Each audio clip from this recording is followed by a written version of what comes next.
video is just a mock session for Dr. Quiet to grade my cognitive behavioral therapy skills. This in no way is true. Anything that you hear from my client is not true. We are just making this up so that I can get a grade for cognitive behavioral therapy class. Thank you. Hi Curtis, thank you for joining me today.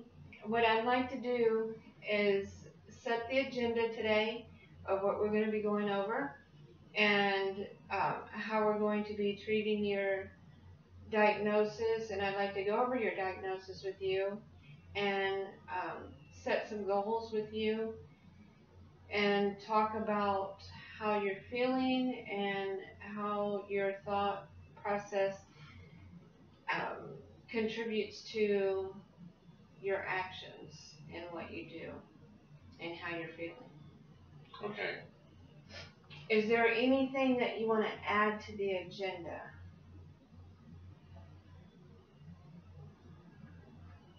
Nothing I can think of right offhand. Okay. If there's anything that you can think of, don't hesitate to stop me and let me know. Okay? Okay. Is there anything important you'd like for me to know today?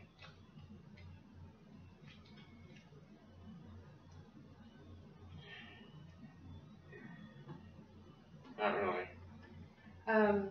Okay.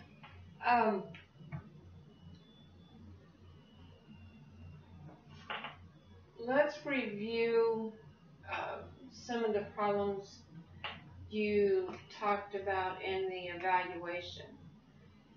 You had mentioned something about having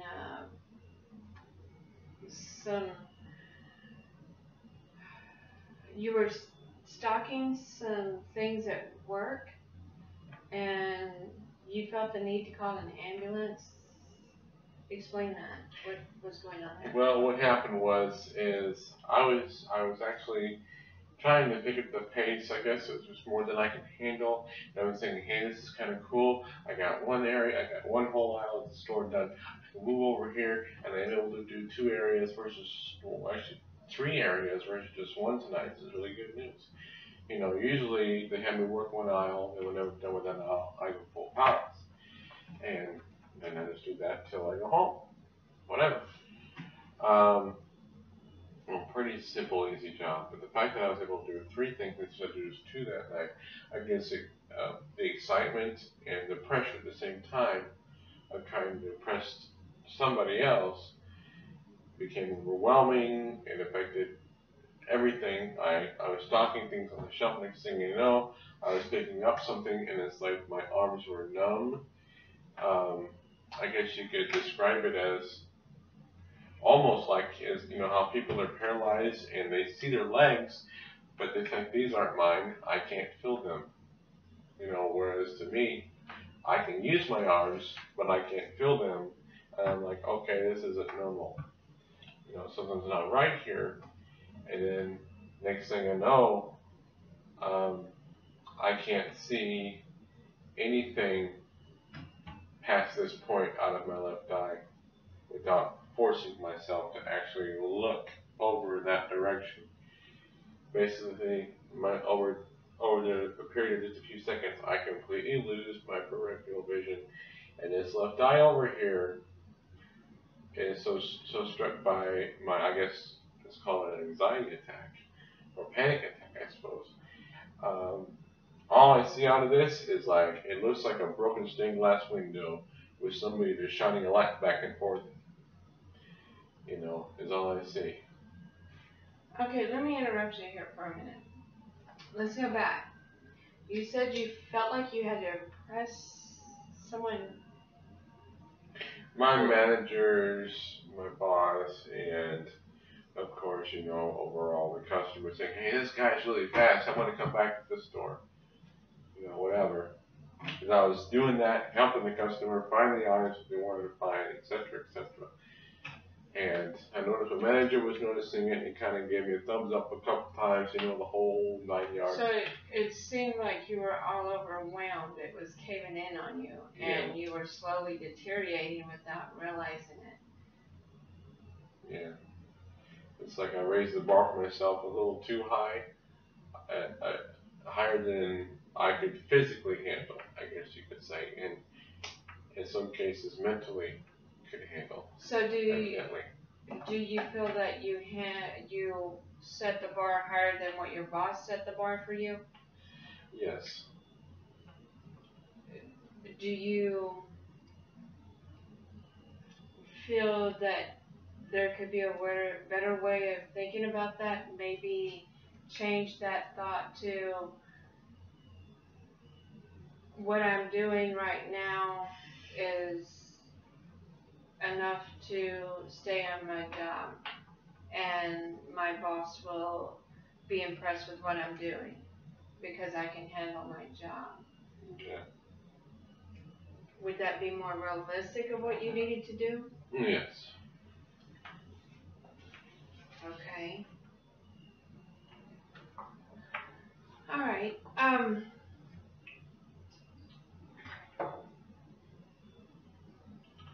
Let's start with how you've been feeling over this past week. Tell me in a sentence or two.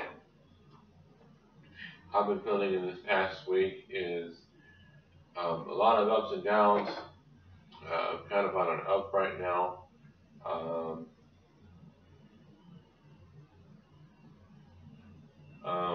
Basically,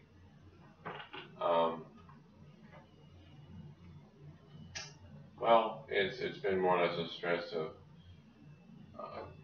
you know, I get a little extra money in, and then it still doesn't cover all the bills. So how are you feeling about work and what's going on at Walmart right now? Do you feel like you made progress in the last week, that the panic disorder subsided and you're back to realistic thinking?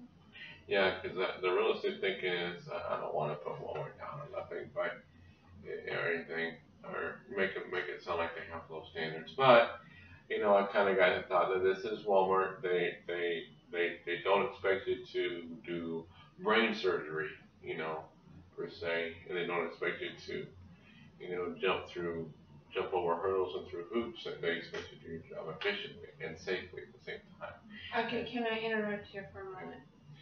I want you to write down for me one thing that you can do, a goal that you can do over the next week, of how to keep the panic disorder at bay while you're at work. Okay. Make it something that you feel that you can achieve and do quickly without too much thought, that you can manage your panic disorder when it starts coming on. What would be one of the first goals that you can do, that you could set to keep from that happening at work?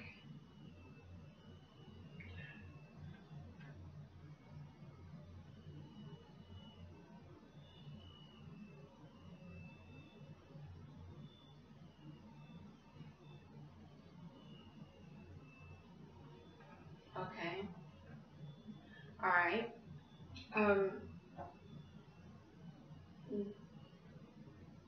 On the next goal, I would like for you to write something down. Your second goal is to prevent the tunnel vision from happening, and the not being able to feel the arms. What is there something that you can do?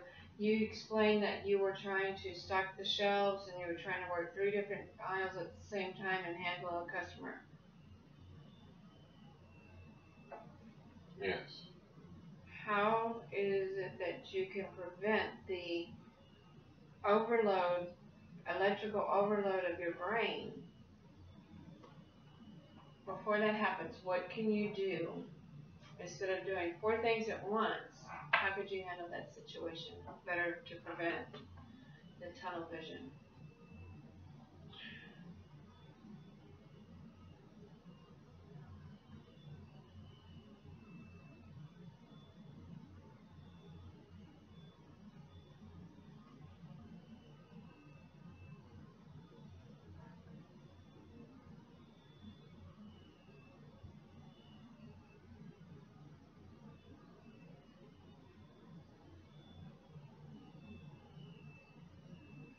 Okay. Is goal setting going to be okay with you? Are you going to be able to do those things in your day? Are you able to see yourself incorporating those 2 goals? Yes. Okay.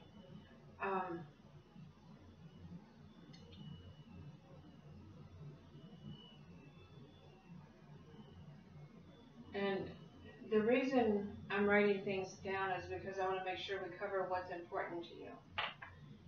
Is there anything that's come up during our session here that you would like to talk about?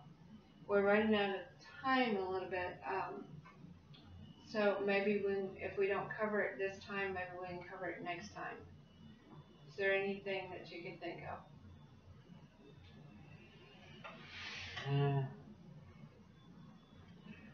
Well,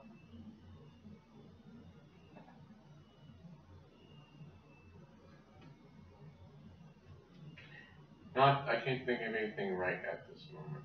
Okay. What I'd like to do is it sounds like with these symptoms that you've given me here are pretty normal for someone who's been overwhelmed, and it is a panic disorder. And I would like to share with you some of the symptoms of panic disorder for you and let you know that if that's okay with you. Is that okay with you? That we go over this real quickly? I knew I had the page marked here. Here we go.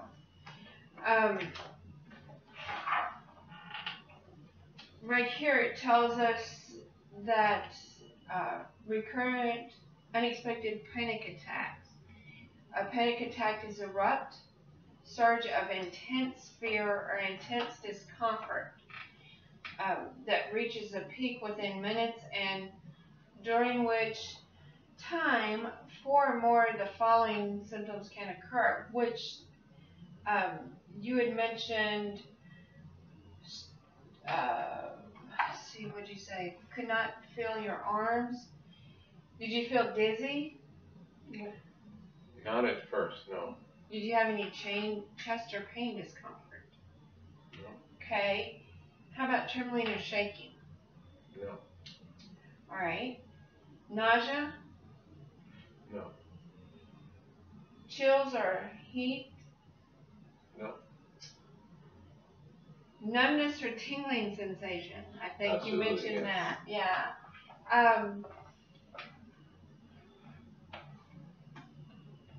Let's see. So we've got one there. Feelings of unreality.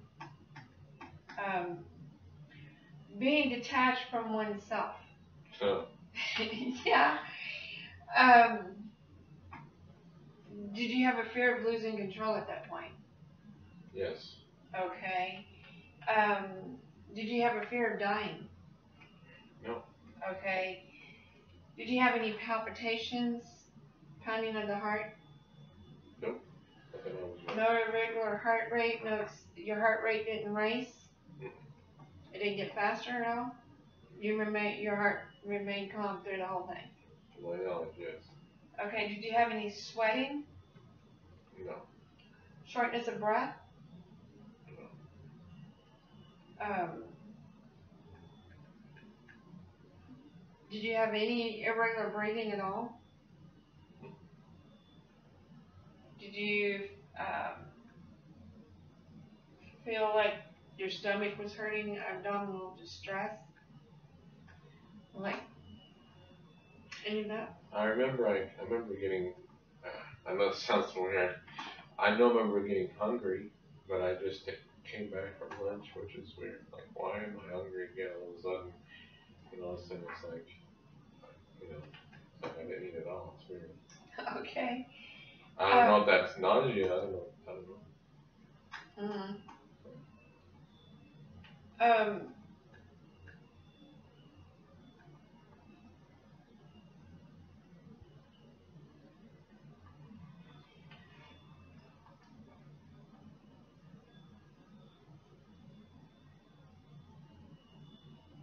And have you had these attacks before?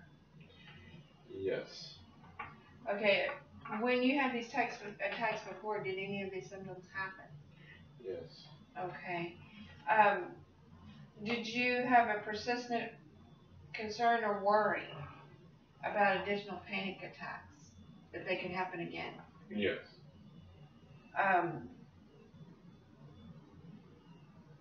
Did your behavior change after these attacks because of the attacks?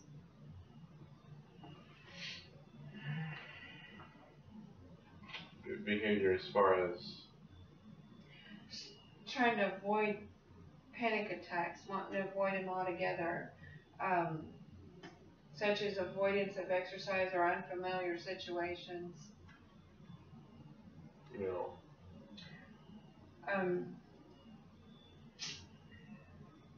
The one thing about panic attacks is that you're not alone. They are not gender specific. They are situational. And sometimes when we take ourselves out of the situation, or the situation starts to relieve itself, then the panic attacks tend to go away. Your severity of the panic attack may lessen once you start learning how to think through the situation. The panic attacks may dissipate and go away. Because looking at what is realistic will help you, I believe, in dealing with the panic attacks. So does that sound like something that you can do? Are you okay with that, learning how to rethink your situations? Yeah. Okay, that is something that I would like to start in the next session, learning how to rethink some of the situations and be able to deal with them a lot better, and help you overcome these, because cognitive behavioral training can help you to overcome your panic disorder. It is something that is very effective in treating panic disorders. It's not something that's a lifelong situation. And cognitive behavioral training has a cognitive model with it. The cognitive model is where your thinking, how you think, is how you react. So, like, you were thinking that your boss was impressed that day, you were doing good, and you were able to handle this up until a point, and then all of a sudden it started crashing in on you because you got too overwhelmed, too excited, all at the same time. Where if you dealt with one at a time and thought, my boss is impressed with me, and he's watching the things I do, he's impressed with me.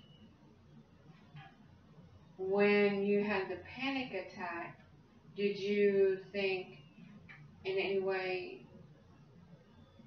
that your boss noticed that? What were your thoughts? What was going through your mind when you had that panic attack, with your boss giving you a thumbs up on the other part, and then all of a sudden you had the panic attack?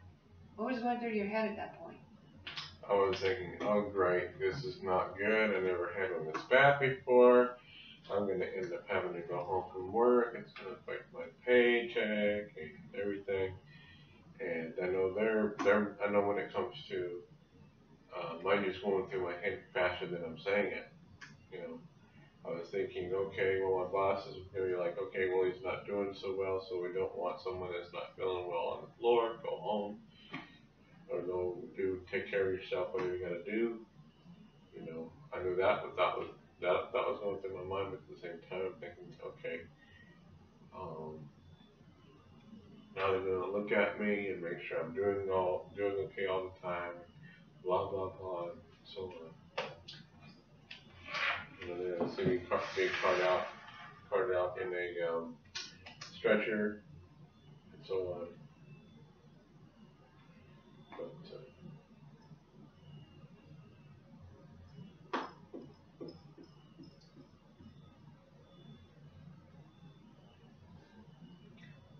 So you're telling me, what I hear you telling me is that after that, pardon me.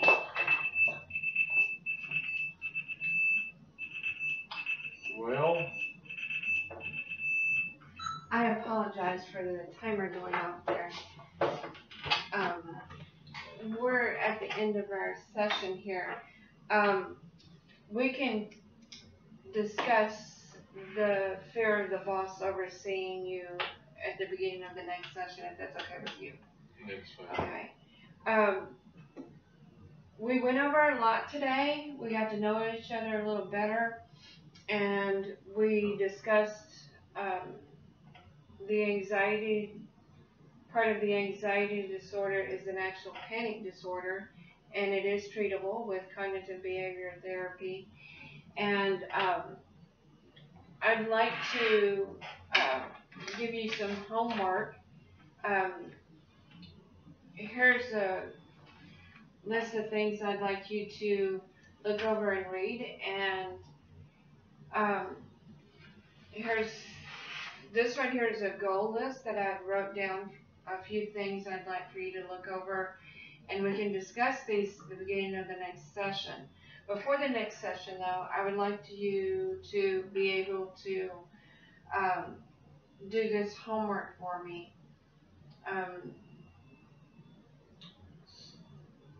Some of them are really specific, and some of them are not so specific, more wide range. Like number 4, read a book on anxiety or some kind of material on anxiety. Is that something that you'll be able to do?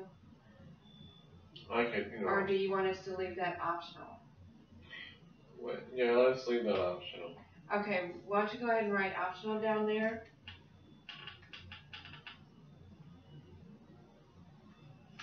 And this one here, when you start feeling anxious or overwhelmed, I'd like for you to take deep breaths and think about the reality of the situation.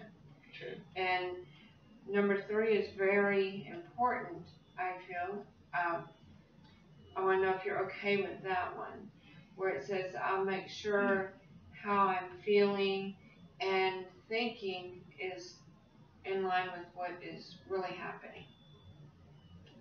Is that something that you think you'll be able to have a minute or two to regroup yourself? Yes.